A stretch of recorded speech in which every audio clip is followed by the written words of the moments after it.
بسم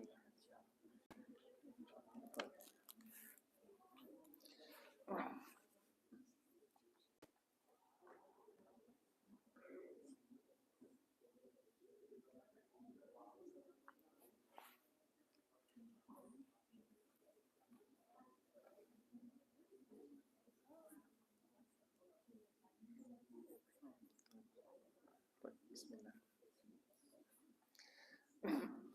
بسم الله والحمد لله والصلاة والسلام على أفضل المرسلين سيدنا محمد وعلى آله وصحبه الطيبين الطاهرين. رب اشرح لي صدري ويسر لي أمري واحلل عقدة من لساني يفقهوا قولي وبعد. جزاكم الله خير for attending. This is, I think, the sixth session in our journey with the great scholar and the spiritual journey ابن عطاء الله السكندري and الحكم العطائية. And subhanallah, like what I would start with today is something very interesting and it's more experiential. So I do prepare for the class. You know, I have my notebook and then I sit down and pick those wisdoms of Ibn Ata'illah, try to link them and contemplate and, you know, I have a plan what to say. And this is a part of ibadah, part of worship, right? That, you know, like preparing is my duty, right? But subhanallah, I come today, I have my note and all the notes I prepared for today's session is at home. I got the wrong notebook. So what does Ibn Ata'illah secondary say should happen now? Right?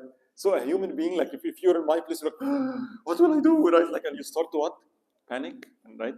Now, this immediately reminded me, subhanAllah, of the wisdom, one of the things I was going to speak about. So in a way, Allah was like, you want to speak about this? Let me make you pass through it first. Right? So when you speak about something, you speak experientially. It's happening to you in a way, right? And subhanAllah, like I'm delighted, right? Because it's really the hikmah I wanted to speak about. And I don't know, I'll say it from memory, and I don't know the number, but like he says, rahimahullah, about such events that happen, that we plan, and we must, and we work, and we must, and it's our ibadah to try, and we must. But sometimes, despite all what we do, things happen, and you're faced with a situation like this. My notes are not here. And I'm like, oh, I had flow charts and I had like items and this and linked and like, right, what should I do now? He rahimahullah says the following. متى جعلك في الظاهر ممتثلا لأمره وفي الباطن مستسلما لقهره فقد أسبغ نعمته عليك. And this is such a beautiful principle of the spiritual path. He says the following. Whenever Allah makes you in the outward realm, in the outward domain, meaning what? Actions of the limbs, like what? Preparing, taking the means, outward actions. Whenever He makes you outwardly conforming to His commands and His orders. It's my duty to pray. I put gas in my car, you know, I'm doing all the exterior means, right? Because He commanded me to do something and I'm responding to His commands, right? So whenever He makes me outwardly responsive, obedience, conformance to His outward commands. However, inwardly, this is my outward state. Inwardly, I'm in full submission to His qahr, to His irresistibility. He says, if that's your state, then Allah has perfected and completed His favors upon you. What does that mean? Look, take this situation, right? It's not I didn't prepare. I mean, some people don't prepare and say, Ya Rabbi, atawakkaltu alayk. But He commanded me to prepare. This is not tawakkul, right? So if outwardly I did everything I can, but yet something happens, He overpowered me, right? It could be that my car breaks down and I can't come to the class. Then what? I planned and planned and planned, but something happens, and this is the qahr of Allah, irresistibility. Allah overpowers, and then something happens outside of my exterior, and I cannot do anything. How do I find myself inwardly? And if I find myself inwardly, لا حول ولا قوة إلا بالله. I did my job, I tried, yet He didn't. Something overpowered me. I completely surrender to you, Allah subhanahu wa ta'ala. He says, if you are in that state, He has really perfected and given you all what you need of the favors in this life. So this hikmah is telling us something. Why we as Muslims, we believe in, yes, there is amal, there is outward actions, very important in Islam. We should seek the means and we try our best. But most of us, our hearts become attached to that means. And then the sign of it is what? We get frustrated we get upset, we get disturbed if it fails. But Allah's al-Qahhar, and sometimes He will do this. Sometimes He will let me plan, and I plan, and I plan, and then He comes and says, no, and al-Qahhar, He's giving me something, and He overpowers my plan. If internally I said, of course, I'm but abd. Ya Rabbi, what can I do? Of course I can be overpowered. Of course I surrender. And this concept of la hawla wa la quwwata illa billah. So when I work for anything in this life, I remind myself of this. I'm working, taking all the outward means, but inwardly, ما شاء الله كان وما لم يشأ لم يكن. So if it doesn't come, if it doesn't work, something happens inside. I say what? Notice inside, not outside. Outside, I try my best. I might be going to my car checking for my notes. Maybe they're there.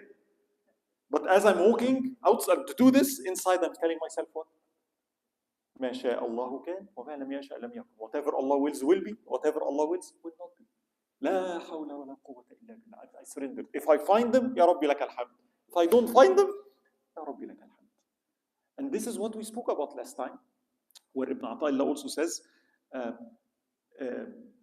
إذا أعطاك أشهدك برا وإذا منعك أشهدك قهرا فهو في كل متعرف إليك ومقبل بورود كرمه عليك. He says when He gives you, when Allah gives and makes things work and is generous, and He's saying He's giving you His birr. You know, birr is like someone who's His goodness. He's showing you one of His names, Al-Barr, Al-Rahim. Allah's all good. Allah's very generous. So when He gives, it's when He's giving me things, He's not only giving me things.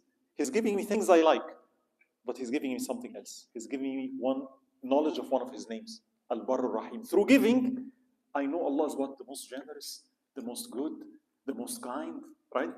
So I'm being given not only the things, but He's showing me one of His attributes. That's what He's really giving me. Through this, He's showing me what? Through the gifts you got, know me, know Al-Kareem, right? The most generous. But when He deprives me, He says, وَإِذَا مَنَعَكَ. And when He deprives you, I don't get what I want. It's not there. Remember we spoke about it last time, right? He says, He's still giving you. He's giving you, He's making you witness His qahr. He's giving you another side, other types of names, which is what? Allah is the one, remember, that impedes. That's one of His names. Allah is Al-Qahhar. You might take all the means, and Allah He wants to show me something. Despite my means and my plans, don't depend on them. So I will really know Al-Qahhar when I take all the means and they should work. Have you ever had something like that in your life, when you take all the means and it works for everybody? Everybody. And no matter how hard I try, it doesn't work. And I get upset. It works for him, why not me? And I try again and it doesn't work. And I get upset. And like, why? What's going on, Ya Rabbi? Like, it doesn't make sense. And I get agitated, and what do? I try harder. Now notice, outwardly I'm trying harder, but inwardly I didn't submit. I'm irritated that it's not working. What He's saying is, no. Go ahead, outside try as much as you want, but make sure that inwardly, what do? If you will, Ya Rabbi, and it doesn't happen, it will never happen. And I'm okay with that. So here He introduces this to a concept, and I think it's one of the most important concepts in the book. Many of us, we know how to attach ourselves to Allah subhanahu wa ta'ala through His names and attributes. So when we say Allah's Ar-Rahman, Allah's the most merciful, what is my share from this? I should be merciful to within my capacity, right? As much as possible. Allah's the most generous, Al-Kareem. Therefore, I should be generous as much as possible. Allah's Al-Ghafur, right? So Allah's forgiving. I should also try to be forgiving as much as I can. I'm human, right? So the names of Allah subhanahu wa ta'ala is for takhalluq. Like I take those attributes and names of Allah subhanahu wa ta'ala and try to make my character similar. And subhanallah, this is one of the meanings of the hadith. خَلَقَ اللَّهُ آدَمَ عَلَى صُورَتِهِ. Allah subhanahu wa ta'ala created Adam in His image. It's not the outward image. The image of the human being is not, this is not my image. My image is the image of my heart. The image of my heart is my khuluq. How do you know you have a good heart, bad heart, akhlaq, character. A beautiful heart emanates good character. Appreciation, forgiveness, calmness, kindness. When you see this character, you say, this is the image of the heart, right? So Allah subhanahu wa ta'ala gave the human being the ability to do what? To take some of the attributes of Allah subhanahu wa ta'ala to the human level. And I try to, as much as I can, be like that. But here is the issue. But the names of Allah subhanahu wa ta'ala are not only Asma al-Jamal. It's not only Al-Ghafur, Al-Rahman, Al-Rahim, Al-Kareem, right? Al-Barr, Al-Muhsin. There are other names of Allah subhanahu wa ta'ala. Like what? Al-Qadir, the most capable. Al-Kabir, right? Allahu Akbar, Allah's grand, the majestic. Al-Jaleel, Al-Qawi, the most powerful. What's my share from those? Am I supposed to be Al-Jabbar, Al-Qawi, Al-Kabir?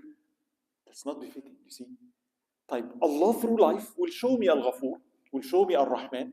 And of course, we know how to deal with this. When Allah shows me generosity, my reaction is what? Ya Rabbi lak alhamd, appreciation, right? Thankfulness. So I know how to react to this. But what if Allah shows me the other names? Al-Qahar is one of them. The irresistible. How do I deal with this in my life? If Allah shows me Al-Qadir or Al-Qawi, the most powerful, there will be things that will show me that in life. How am I supposed to react? What's my ibadah?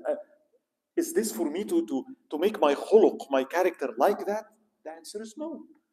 And Ibn Ata'Allah says, in a very interesting way, in a very almost funny way, in my view, he says, منعك أن تدعي ما ليس لك مما لدى المخلوقين أفيبيح لك أن تدعي وصفه وهو رب العالمين. He prohibited you to claim something that is not yours, that belongs to your fellow human beings. I don't say this masjid is mine. No, Islamically, he told you it's haram to do that. Don't claim something that is not yours, that belongs to your brother or sister or a fellow human being.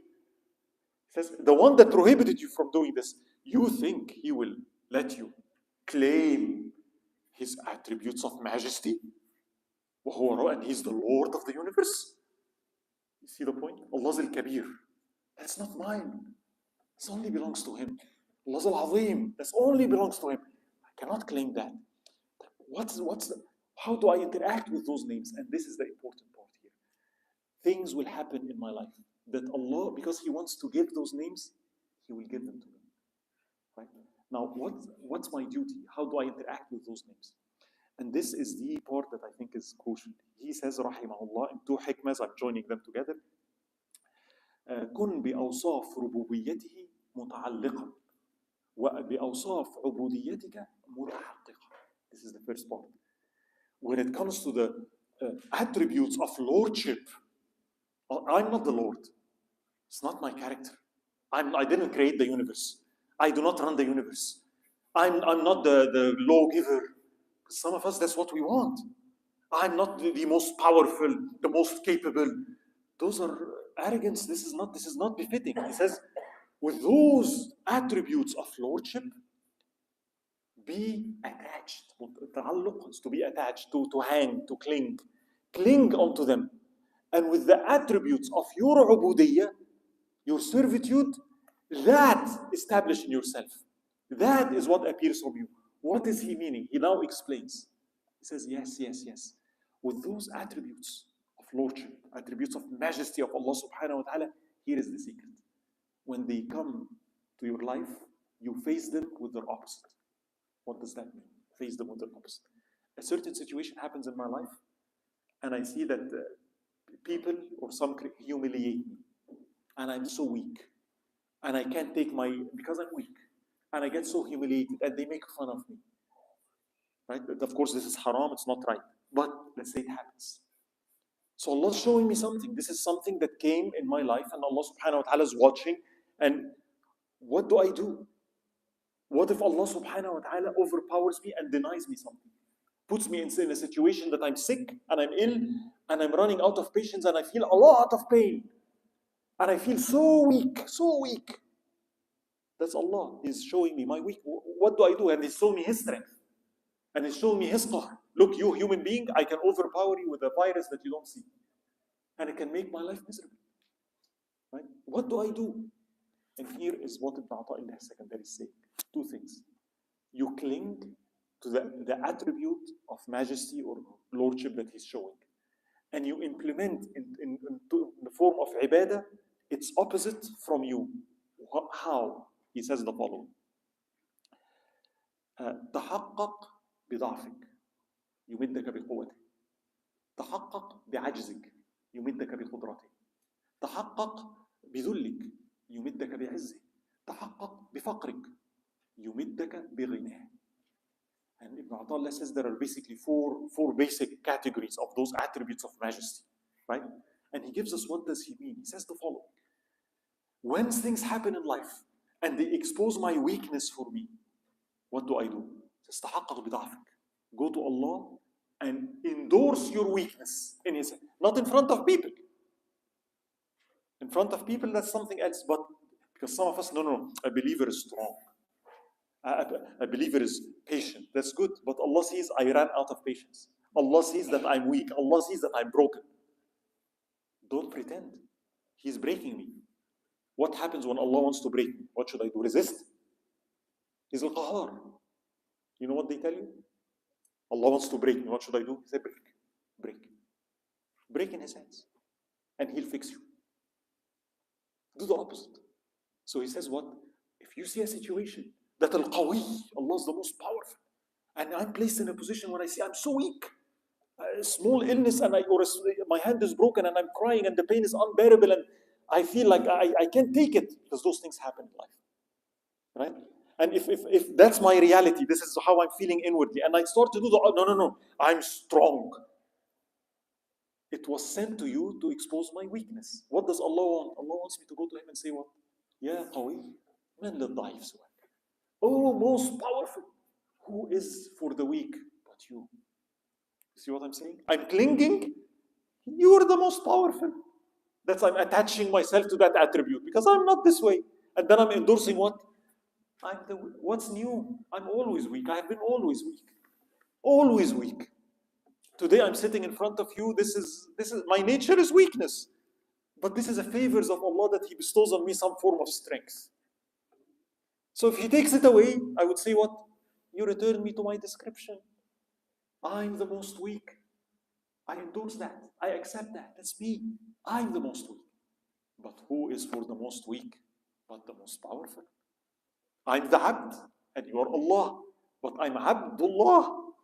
My weakness is covered by your strength. You see? And then He continues, says, تحقق بعجزك. When you see a situation and you feel so incapable, I don't know what to do. I don't know what to do. I don't know where to go. I don't know. What do I do? Says the first thing, inwardly, not outwardly. My inner state, I endorse that. I go and tell Allah what's new, Ya Rabb. أنا العاجز. I'm the one that's incapable. ومن للعاجز سواك. يا قدير. Oh, most capable. بسم الله القدير. That's how I pray. Ya Qadir. You're the most capable. Who is for the most incapable but you? And when I see that I'm humiliated, and perhaps in the eyes of people, and they see me that small, and I'm nothing in their eyes, and I feel like, where is my honor and my izzah? And I say, Ya Aziz, He is the Almighty. No. Man للذليل سواك. I become Abdul Aziz. And then when I see poverty, I say, Ya Ghani, most rich, most independent. Who is for the needy and the poor but you? And Ibn Ata'Allah is saying, when you do that, He'll cover your weakness with His strength, your incapability with His capability, your poverty with His richness, your smallness and being nothing in front with His izzah and might. Allah cloaks that.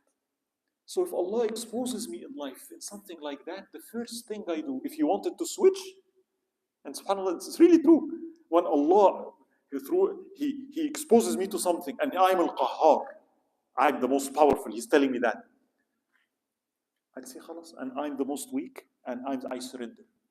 Guess what? When you do that, it switches. It flips.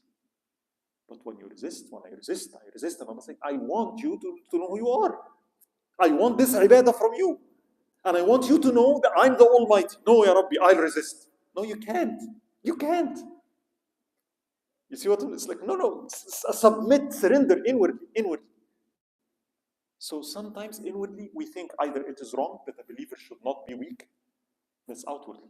Inwardly, in front of the eyes of Allah, that weak. You know Ali ibn Abi Talib, when some person saw him, and I think he was sick, and he's saying, oh, something. I said, "Attata'awah."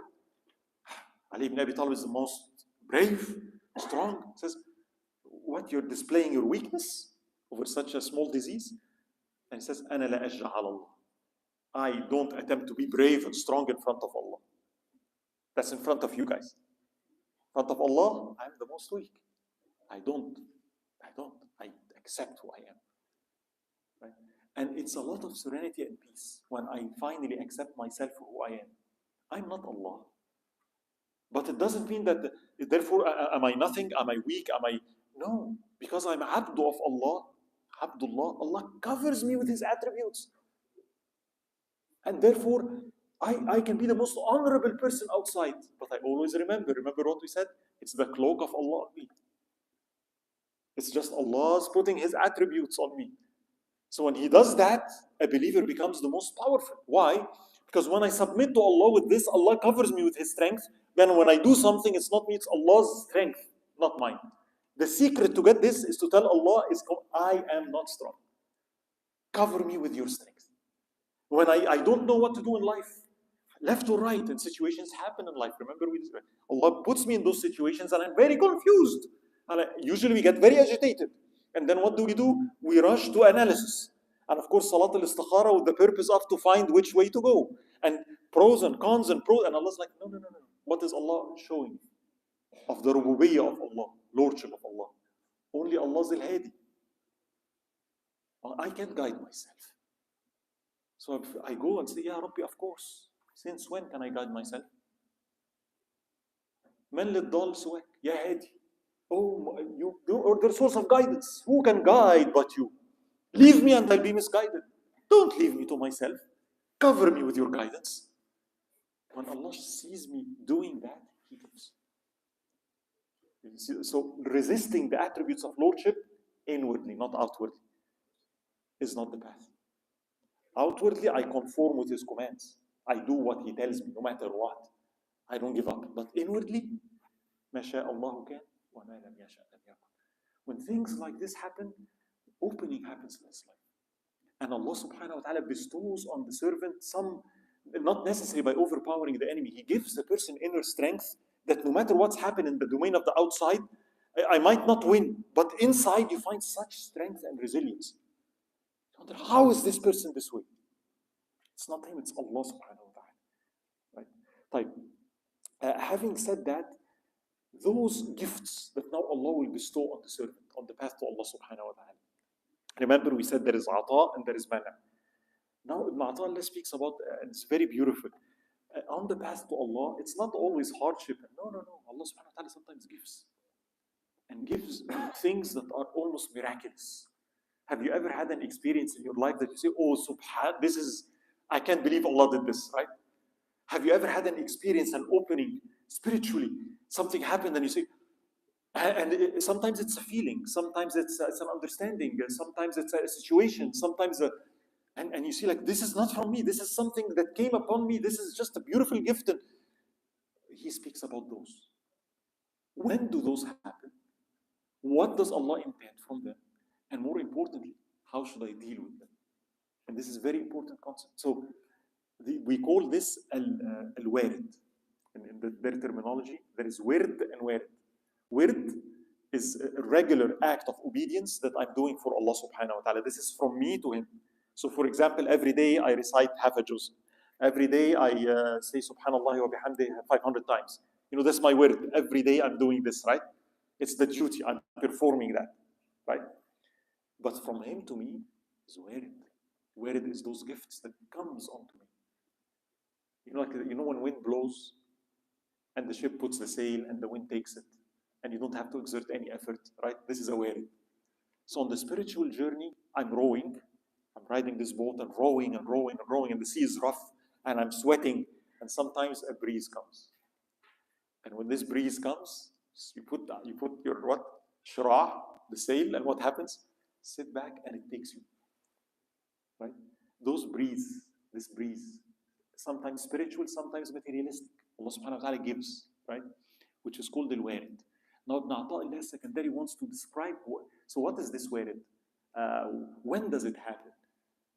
What's the etiquette of it, right? So the first thing he tells us, where it is, as I said, you come to the masjid and Salat al-Isha, as usual, but for some unknown reason, you stand there, the sheikh recites something, and it's an ayah clicks in your head. And you find the feeling in your heart you've never felt before.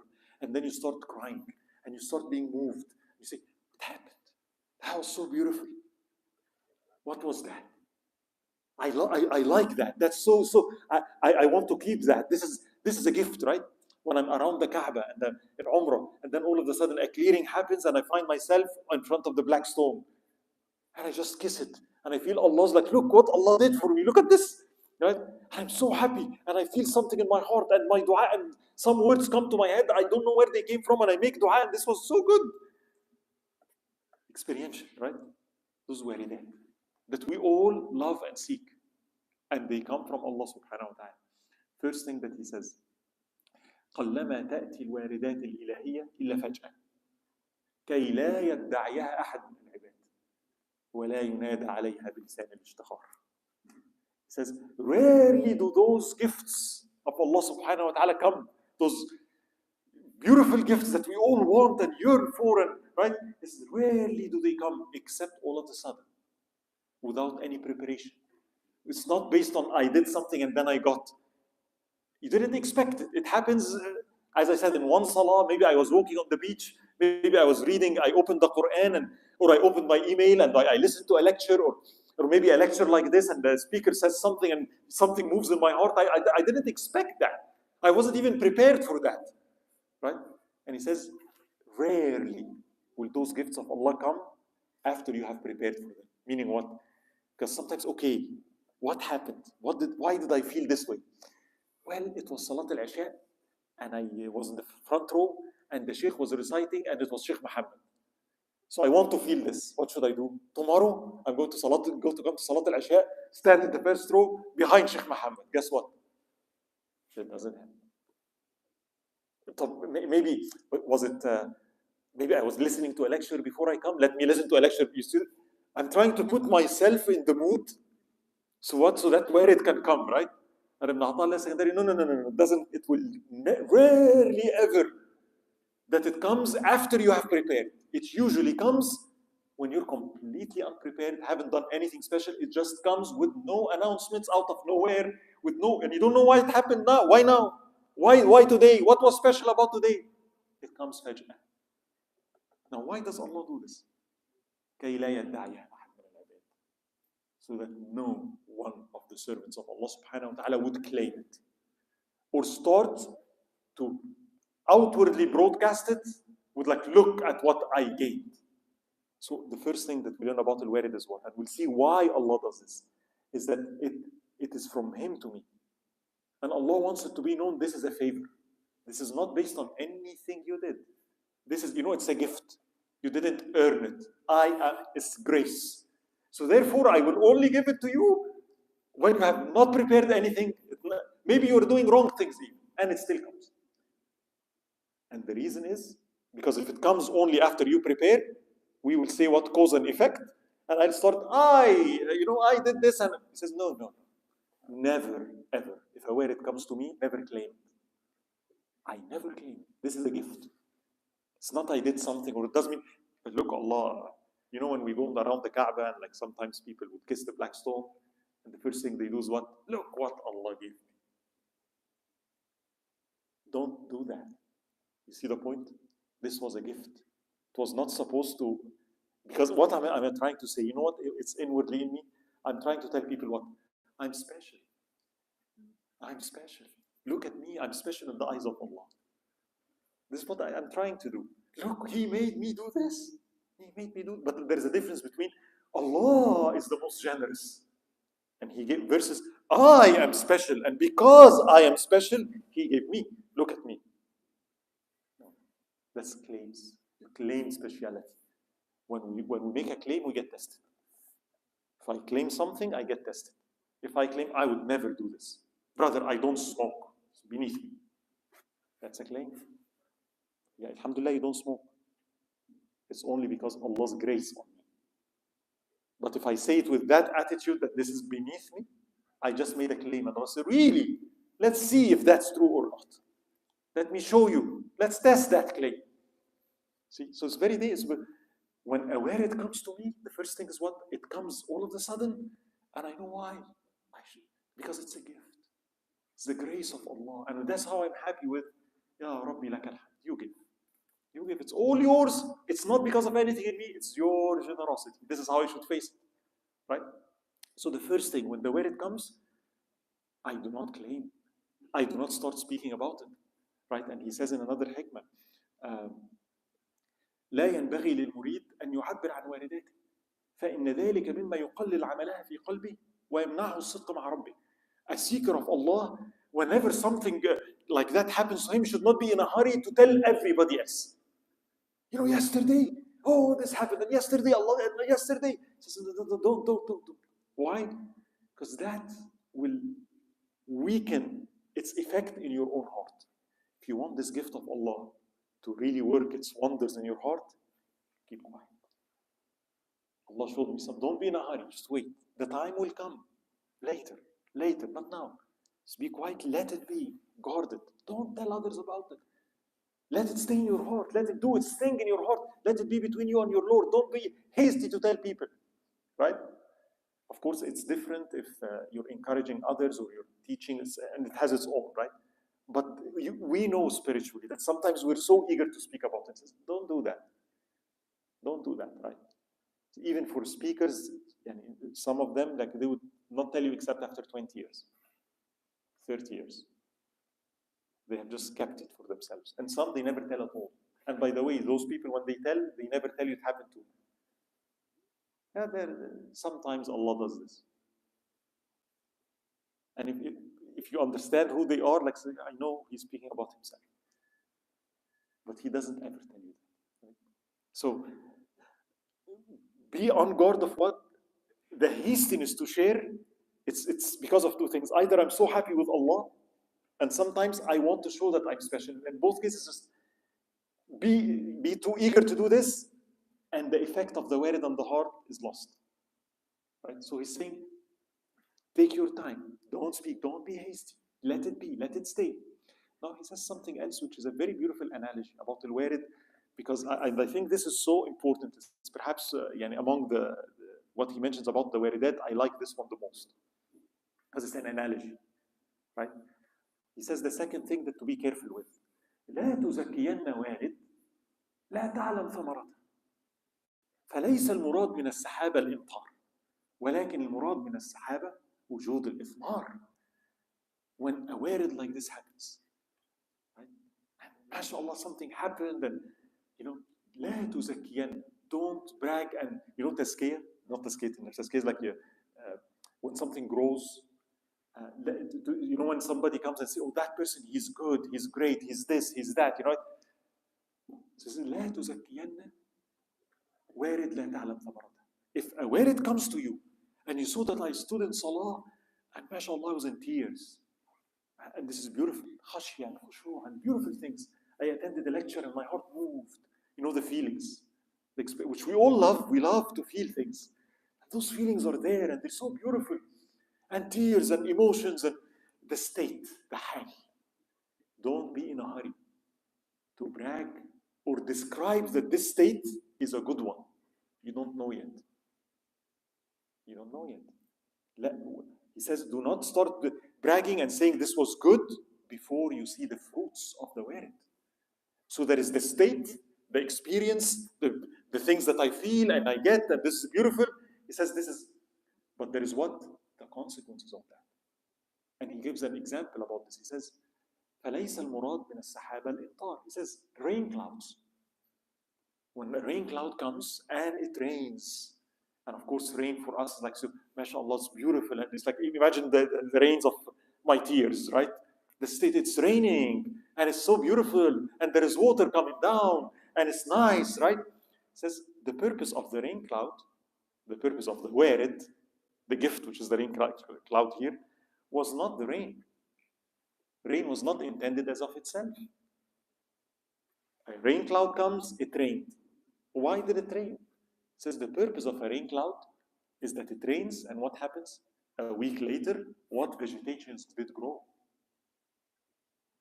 A week later, 2 weeks later, we see it. It rains, and then what? For the next month, the mountains are green, and everybody's drinking, and there is snow on top of the mountains, and creeks are going down.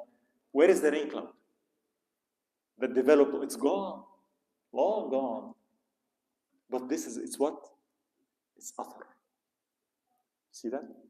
So it's saying whenever something of an experiential nature happens to you, we love it. We love the experience. So wait a minute, the experience by itself that I felt khushu' and khashya and tears, not necessarily good yet. It's saying what happened in your heart? A week later, did it result in now I'm reading the Quran every day? Did it result that I became a more humble person? Did it result in that? What did it result in? What changed? What changed in my khuluq, in akhlaq? What changed in me? What's the impact? You see what I'm saying? He's saying that's the fruits. So he's saying do not be in a hurry. When something good like that happens, you have a good experience to rush and claim it is good yet. You will know it is good when you see the impact of it. You see the fruits of it, the vegetations of it. If the vegetations is good, then it was a good wallet. Some, because it rained, and mashallah, the rain came down, and poisonous ivy come out. That wasn't good. Because the rain, the vegetation came out, but it's poisonous. What's the example of that? Allah gives me a good state. Allah gives me a Quran and feelings, and I become more arrogant. So that state fostered what? Arrogance. That wasn't good. I'm crying. I'm in tears in salah. I'm reading Quran every day, which is beautiful. And I'm feeling certain things, but remember what Abu Madian said? قد تستولي النفس على العمل الصالح وتصيره جندا لها فتصول به وتضغى فترى الرجل أسهد ما يكون أطوع ما يكون أعبد ما يكون هو عن الله أبعد ما يكون.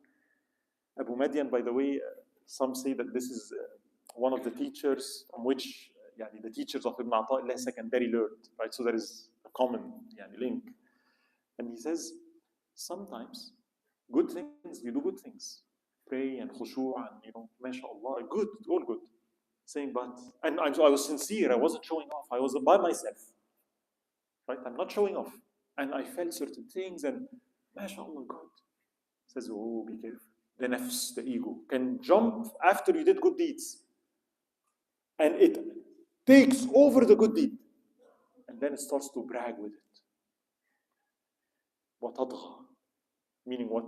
I prayed Surah Al-Baqarah. I did 10,000 tasbihas yesterday. This is in my own head. I'm not even saying it. And the nafs does what? I am the person that every day makes 10,000 tasbihas. And the nafs loves it. Now this amal, the nafs wants. It becomes a nafsani because it's using that as what? Ego. That's why I am. And then I look to other people, they're low. And the nafs is so big, so grand. And you see that person worshipping day and night, doing his tasbih, and he says, فَتَرَى الرَّجُلْ أَسْهَدْ مَا يَكُونُ MashaAllah, أَعْبَدْ مَا يَكُونُ worshipping, standing. And the furthest he is from Allah subhanahu wa ta'ala. You see how subtle that is, right? So saying, be careful. Whenever it comes, be careful. Do not wait. You say, Alhamdulillah, that I had tears, Ya Rabbi, lak alhamd. But, Ya Rabbi, what will come out of that? Right?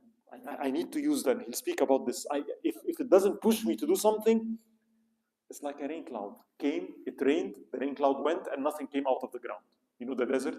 Even wallahi, subhanAllah, even Death Valley. When it rains there, you have flowers and from the desert. But some humans, it rains, and nothing comes out. Right? So that wasn't any useful. Right? It rained, I cried, you felt something, but you're still angry, impatient. What changed? Drinking alcohol, What changed? What happened? So that what did it do to you? Nothing. It was a gift from Allah, definitely, but it wasn't received. It didn't do its purpose. The function of this gift was not just the tears, it was not the state, it was to do a change in your heart. Right? So saying what? Whenever something we perceive as good happens, Don't be in a haste to say it is good. Wait and see.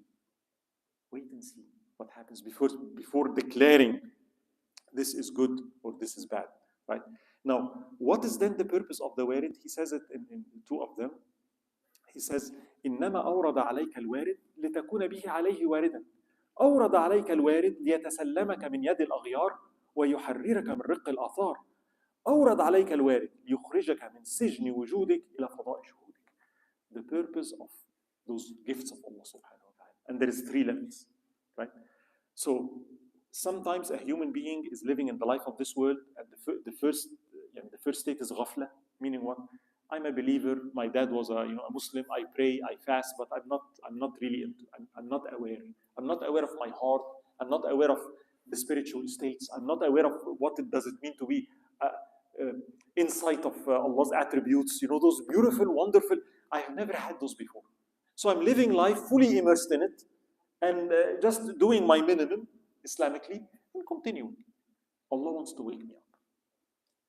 So when Allah wants to wake someone up, He sends some spiritual gift that alerts that person to the existence of the heart. Right? So He says, أورد عليك الوارد لتكون به عليه واردا. So the reason He sent that spiritual gift for you is to wake up and start moving towards Him. So for those people, it's just like a wake-up call. What was I doing? What was that? I didn't know that Salah is that beautiful. I never understood Islam that way. What is this feeling I'm feeling? There's something different about this. I didn't know about this before. And then, if it leads me to, I want it. Where can I get more? I switched. If that happened, that was a good way. Because it didn't only rain. The fruits, it bears its fruits. The fruit is what? I turn towards Allah. Anything that turns me to any spiritual gift that made me, after it's gone, turn towards Allah is good. And subhanAllah, this also very important. This is a concept. Most of us, when we get a spiritual gift, we want it not to go away, of course. That feeling that you have, like we hold to it, and what happens? Please don't go, because it's so good. It's like so wonderful, right? And He says, لا تطلب من الواردات لا تطلب بقاء الوارد لا تطلب بقاء الواردات بعد أن أودعت أسرارها فليس لك عن الله غنى في شيء. He says, do not demand and ask. Remember the rain cloud? The rain cloud comes. What is the sunnah? Rain cloud comes, it starts raining. Yeah, it rains maybe for a day, 2, 3, but eventually what will happen to the rain cloud? No, don't leave. Stay there all the time. So don't do that. It's a rain cloud. Right? The purpose, it will come, it will rain, then what will happen? It will leave. Don't be upset that it left. But when it leaves, what should I look for? What came out? What came out? What changed, right? But it will leave.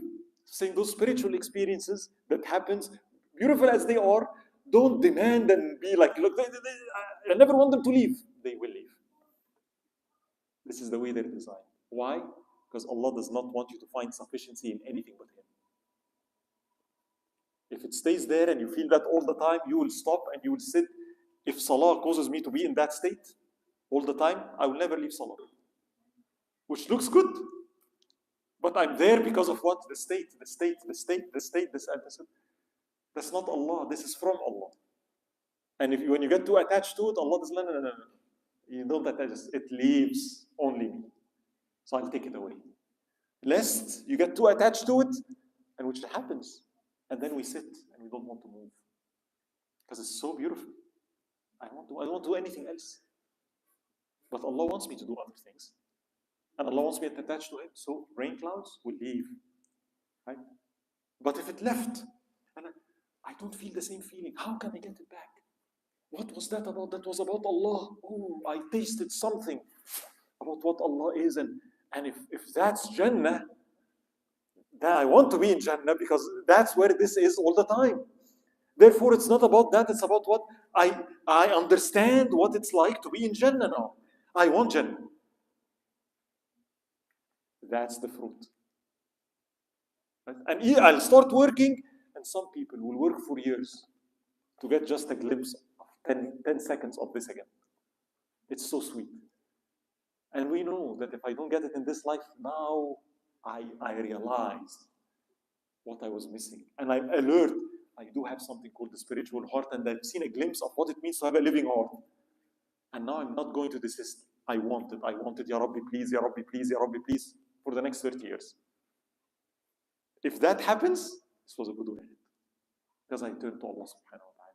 And this is what he says. أورد عليك الوارث ليتسلمك من يد الأغيار ويحررك من رق الآثار. When that happens, I see something beyond the worldly things.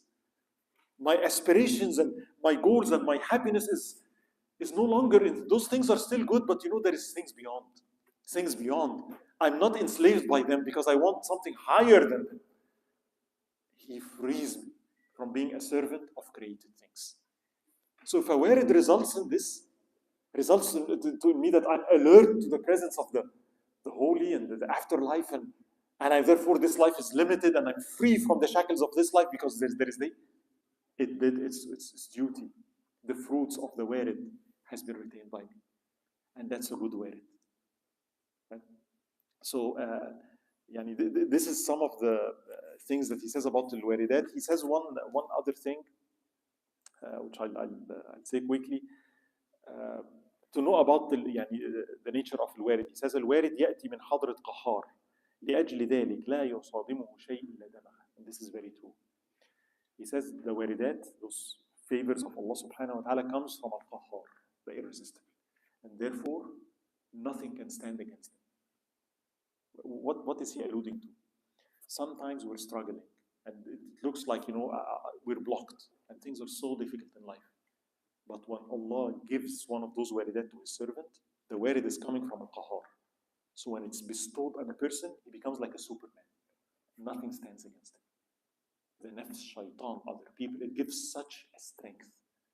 It is such a powerful experience that nothing withstands. When it's there, it eliminates the nafs, it eliminates everything. And this is why sometimes when Allah bestows that on people, they do things you've seen in Palestine and in Gaza, amazing things. It's all warid from Allah subhanahu wa ta'ala. He bestows on them and they would do things, and if you ask them, did you ever think you will do this? They say, never. I didn't know I can do this. It's a warid. And when Allah does this, nothing stands in its way. Nothing. Right? And this is important because again, we know who Allah subhanahu wa ta'ala is, and we know that life can be extremely difficult. Sometimes I look and I say, I don't know. I look at other human beings, and if I had 1/10 of the calamities they have, I don't think I can do it. I'm just being honest with you. Like, I don't know how. And then we feel what? I'm so scared. I must never be in this position. Right? Because I know I'll fail. What's missing here? I remember how we started this. I will fail, yes. And I'm ضعيف. But with Allah, I will never fail. So I know those things exist. And I always ask Allah wellness. Please, Ya Rabbi, please spare me. But I know other thing that keeps me comfortable. If Allah decrees those things to befall me, if He sends me a warid, I'm good. And this is not from me, it's from Him. And that's the answer to why bad things happen to those. Look how it's unbearable. I know, because you don't see the warid. You don't see the warid. But if you have the warid from Allah, nothing. And wallahi, how many examples from the companions we had? They did things that, how did they do this? How did Bilal do what he did? You're being tortured, and you say ahadun ahad, and then where did you find that strength? How? Can I do it? No, I can. See, can you do it by myself? No. With Allah, absolutely. Allah can do it, and with His grace makes it come from me. So it's about my relationship with Allah. I'm not going to worry about things in this life. I have to be close to Him. Because without His warid, I will not make it. I will not, and forget torture. I'll finish with a small example just to illustrate this concept. It's a funny one, but Allah is very true. Allah teaches in a very interesting way. So I was one of the, again, I'm saying this is like 10 years ago, right? And it's such a humbling experience sometimes. Allah, teaches you by humbling a person. And this was in a retreat. And I remember I was, there is this lodges, wooden lodges. And you go to 3-4 people in a lodge. So alhamdulillah, I go into the lodge, and brothers in one area, the sisters in another area, great. So I go, and I was looking, and I was with one of my friends. And then all of a sudden, we see something running in the room. What was that? Right? We discussed, and then something runs in the room. What was that? Right? And then surely enough, this something comes, stands in the middle of the room and looks at both of us. Says, small mouse. He looks at both of us and I'm like, yes, I'm here. You're like this, yeah. I'm not something, you weren't seeing things. I'm here. I'm a mouse and I'm here, right? I'm in your cabin, right? And he runs away. Now, the first thought that came in my head was what? Alhamdulillah, if that wasn't the sister's lodge, man, it would have been so bad. They would have. And then I said, what is astaghfirullah? What did I just? That's a claim. I just made a claim. That thought was well, the sisters, man, they would have, it would have been a total disaster. Can you imagine? They speak about tawakkul. What tawakkul, right? That thought was very bad. And then I said, no. It needs to be the opposite. I said, yes. Ya Rabbi, I seek your refuge from that mouse. I seek refuge from what? Cancer, superpowers, a mouse. What can he do? I said, no. A mouse can kill me. A mouse can have rabies. He bites me, I'll die. That mouse over there can actually. I sleep in this cabin. And when I sleep, how does a human look when he sleeps? Most powerful person, when he's asleep, he is out. The mouse can be playing on top of him. And this is Allah showing us. Qahr of Allah, you need to sleep. No matter who you are, qahr. Irresistible. You will sleep and you're helpless completely. You're open. A cockroach can run into your mouth if he wants. Spiders, are you afraid of spiders? Well, they might be walking on you when you're sleeping. Can you prevent it? The answer is no. Try as much as you want. Live in Irvine if you will. Spiders do exist. And they will come. And probably it happened before.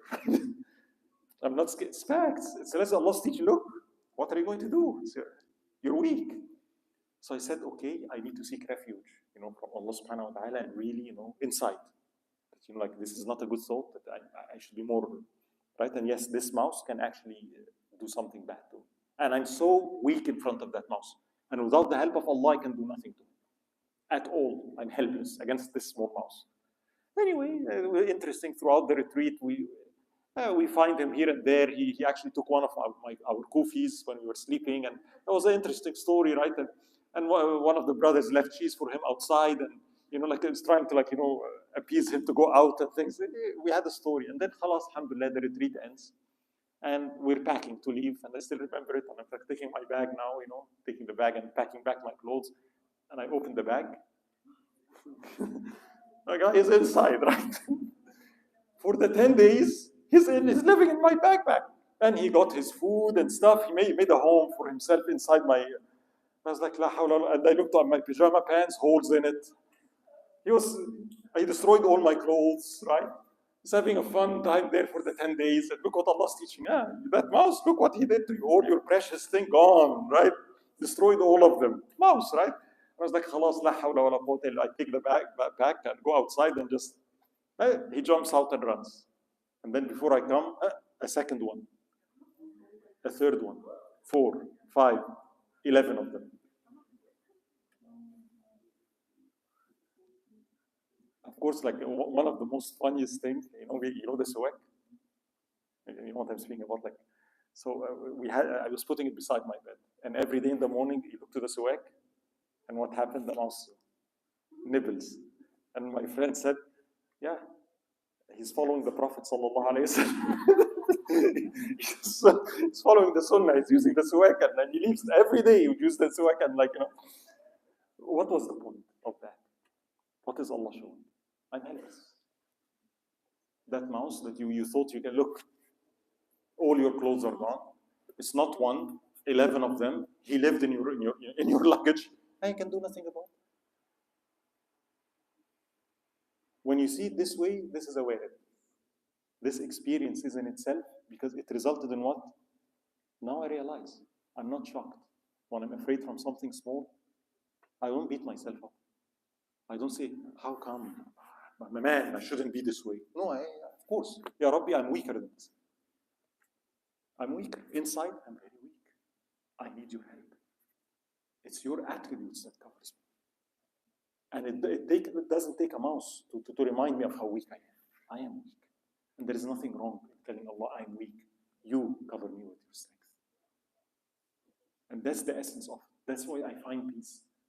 I'm a human being. I make mistakes. Cover me with your forgiveness. Right? So it's always التعلق بالربوبية والتحقق بالعبودية. When I cling and attach myself to the lordship of Allah subhanahu wa ta'ala and those attributes, and then from me to him is the opposite, this is ibadah.